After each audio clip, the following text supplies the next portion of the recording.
Ayan, morning, andito na tayo sa bukid. At maulan kagabi. Hindi naman daw ganong kalakasan, sabi nga ni Randy. Pero yan, ilang araw tayo hindi nakapunta. Daming ginagawa. May asikaso, ilang araw na ba? Linggo, Lunes, kahapon Martes. Ano ba araw ngayon na? Anong araw ngayon? Merkules? Hindi ko na matandaan kung anong araw na. Ang bilis, ang daming ginagawa. Pero ayan, ito yung mga tanim natin ngayon. Medyo malaki-laki na. Itong, tingin ko upo yata to. Hindi natin kabisado Pero ito alam ko ampalaya. Ayan, ampalaya. Tingin ko upo ka to. Ito yung upo yata. Ampalaya. Ito yata yung bataw. Ito, ewan ko lang kung patani ito o sigarilyas. Ito yata yung isang upo na pino. Pino yung katawan. Ito yung hindi pino yung katawan. Tapos ito yung ampalaya rin, dalawa. Ito yung ampalayang native, maliliit.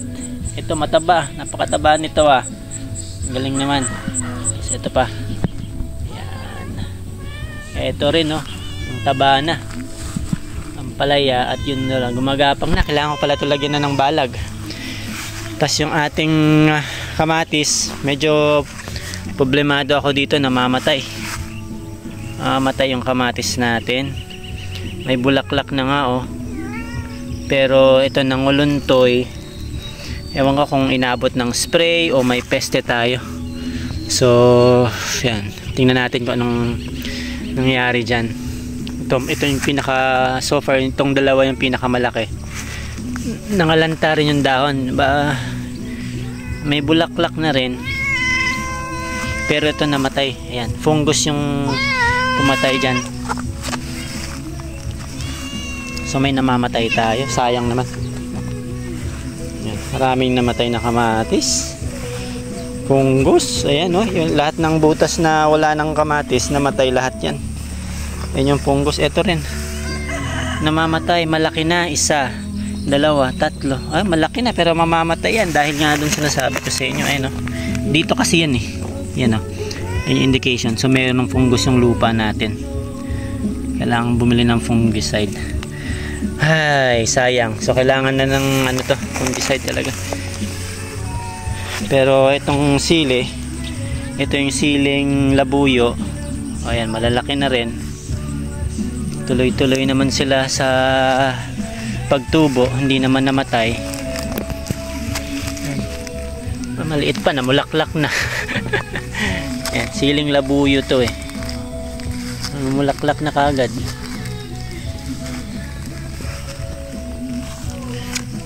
May hinog na yung siling natin, native. Uod, may kumakain na uod. Tingnan din natin yung siling green o panigang. Ito na siya. Matatangkad yung panigang natin. Matangkad na rin yung damo. Panigang. Tapos yung bell pepper. Ito, bell pepper. May kumakain din ng dahon. Siyempre, uod yan. Hindi naman tayo nag-spray kasi dito Kaya may uod. Yung okra na buhay. Nilagyan ko kasi ng okra yung butas na namatay yung sili. Kaya nilagyan ko ng okra na buhay naman. Ito, nakasingit dito yung sitaw nabuhay siya. Pero ayan, labuyo. Okay, buhay lahat. Tingnan natin yung malunggay. Ito sila. Wala pang sanga. Ayan, tanglad natin. Wala pang sanga yung malunggay. So yung ulan, katamtaman din siguro kasi medyo basa rin yung lupa katamtaman yung lakas. Pwede na. Tingnan natin yung biik at pakainin. Pero bigyan natin tong mga alaga natin sunod ng sunod. Coco. Bigyan natin ng Dentex.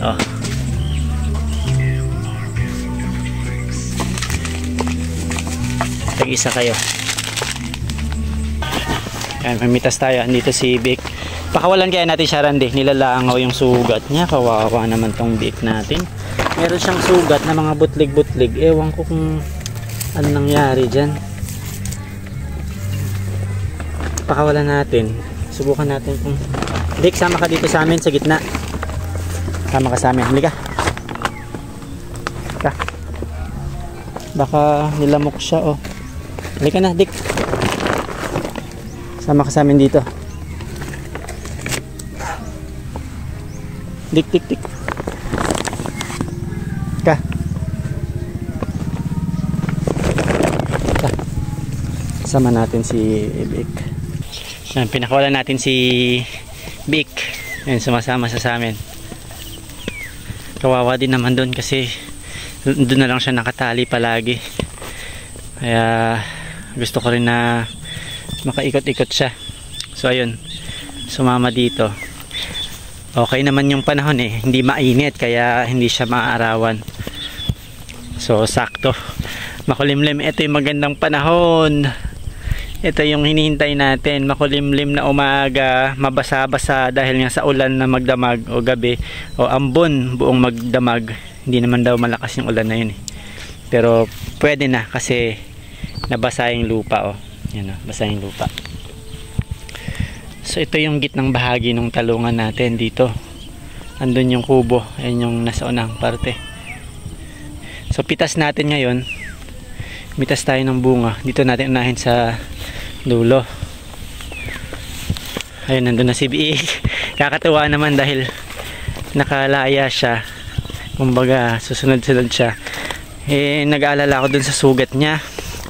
Meron siya mga butlig-butlig sa likod na nilalangaw nga eh. Dinadapo ng langaw kasi malangaw dun sa may kung saan siya banda tinatali. I-consult natin dun. Wala para siyang sugat-sugat. Kinamot daw niya yun. Kinaskas niya sa pader kaya ganun. Tapos nilangaw-langaw kaya siguro lumaki ng konti. Bili tayo ng gamot mamaya sa agri-supply. Kung anong pwedeng igamot. Ointment man o kung ano man. So ayan, dito tayo mamimitas sa bandang gitna. Hindi ganun karamihan yung karami in-expect natin kasi dun sa harap binawasan natin yung bunga eh. Siguro hindi pa tayo makakapitas doon, dito lang sa gitna tsaka dulo. So tingnan natin kung makakailan tayo.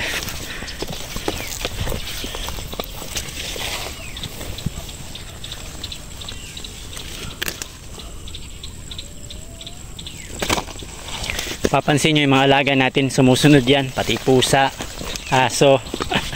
Ito yung pusa ko, mula pa nung nagumpisa tayo dito sa taniman, kasama na natin yan, maliit lang siya, pero sumusunod na talaga siya noon mula pag-araro, papuntang dulo, so kasama na yan. So itong mga talong natin na nakikita nyo dito, mababa lang dahil nga ito yung niraton din natin. Niraton natin ng hanggang tuhod, so sobrang baba. Pinatubo natin ulit. Tapos hinayaang makarecover, magdahon ulit, tapos mamunga. So ngayon, namumunga na to. Ilang pitas na rin tayo. So ayan, makita nyo, meron na rin mga pitasin.